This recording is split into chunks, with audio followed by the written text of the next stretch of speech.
Vamos a transportarnos a una escena. Imaginaos el sonido constante de las sirenas antiaéreas en el Londres de la Segunda Guerra Mundial. Pues bien, en medio de todo ese caos, de ese ruido, nació una idea que, fíjate, iba a cambiarlo todo, iba a cambiar para siempre cómo entendemos el trauma en los niños. La pregunta es, ¿qué es más dañino para un niño?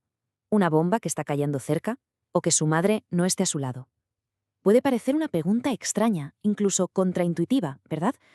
Pero era la pregunta urgente, la pregunta clave a la que se enfrentaban los expertos en pleno Blitz de Londres. ¿Y la respuesta?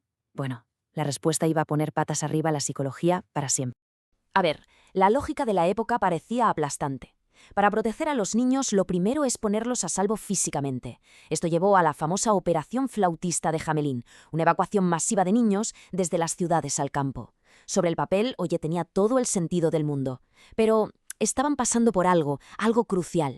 Bueno, pues vamos a meternos de lleno en el contexto. Estamos en Londres, año 1940. La ciudad está siendo bombardeada día y noche por la Luftwaffe. Una situación desesperada, terrible. Y sin embargo, en medio de esa destrucción surgió algo inesperado. Una oportunidad científica única para estudiar el impacto de la guerra en los más vulnerables. Y aquí es donde aparece la pieza clave de esta historia: las guarderías de guerra de Hampstead. Ojo, porque no eran simples refugios para tener a los niños a salvo. No, eran mucho más. Eran en realidad laboratorios clínicos en tiempo real. Y esto es lo que lo cambia todo.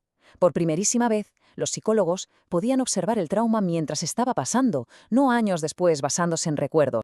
Vale, llegamos a la cuestión del trauma. Y lo realmente fascinante aquí es cómo Anna Freud, que estaba detrás de todo esto, plantea la investigación, porque no lo hizo para confirmar lo que ya se sabía, lo hizo para desafiar una suposición fundamental. Entonces, la pregunta del millón era esta: ¿a qué niños les iba a ir mejor? ¿A los que se quedaron con sus madres en mitad de los bombardeos o a los que se fueron solitos a un lugar seguro? La guerra, de una forma totalmente trágica, creó un experimento natural perfecto. Teníamos dos grupos para comparar: los que estaban en peligro físico, pero con su madre, y los que estaban a salvo físicamente, pero sin ella. Y el descubrimiento que hicieron fue una bomba en sí mismo. Queda perfectamente resumido en esta frase de su libro de 1943: la guerra adquiere significado para el niño solo cuando amenaza con separarlo de aquellos a quienes ama. Es brutal. Para un niño el problema no son las bombas. El problema, el verdadero terror, es la idea de perder a la gente que quiere. El resultado fue clarísimo, inequívoco. El mayor trauma de todos era la separación. Los niños que se quedaron con sus madres, sí, entre escombros y con el sonido de las sirenas, mostraban muchísimo menos daño psicológico. La conclusión era demoledora. El verdadero refugio para un niño no es un sitio seguro, es una persona. Pasemos a ver el descubrimiento en detalle, porque claro, esto no era una simple intuición o una corazonada. El equipo de Anna Freud se dedicó a documentar de forma súper meticulosa esas heridas que no se ven, las heridas psicológicas de los niños que habían sido separados. Y encontraron patrones, 3 reacciones clave que se repetían. La primera, la regresión. De repente, niños que ya eran mayores volvían a hacerse pis en la cama. Era su forma de intentar volver a un estado en el que se sentían seguros. La segunda, la agresión. Veían arrebatos de ira, pero entendieron que no eran niños malos. Esa rabia era en realidad la manifestación del dolor del abandono.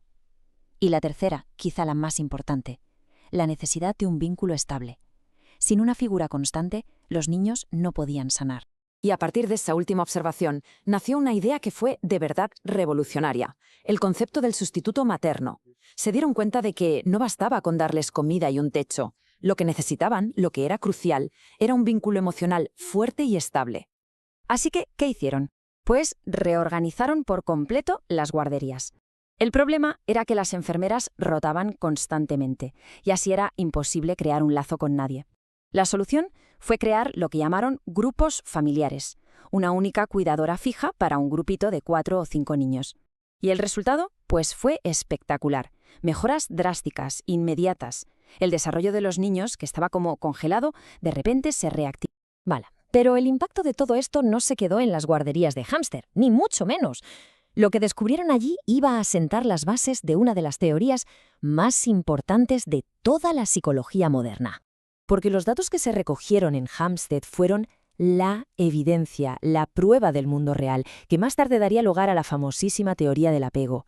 Siempre se habla de John Bowlby como el padre de esta teoría, y lo es, pero es fundamental entender que su trabajo se levantó sobre los cimientos empíricos que Anna Freud y su equipo establecieron en mitad de la guerra. Esta cronología lo deja muy claro, ¿verdad?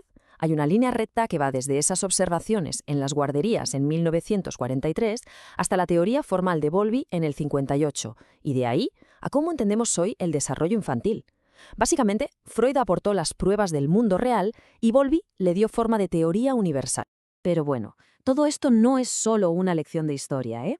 La enseñanza que nos dejó esa ciudad asediada hace más de 80 años es que es increíblemente relevante hoy en día, quizá más que nunca. Y con esto llegamos al final, con una reflexión. Pensemos en cualquier desastre actual. Se ofrece la posibilidad de llevar a los niños a un refugio de alta tecnología, súper seguro, pero lejos de sus padres.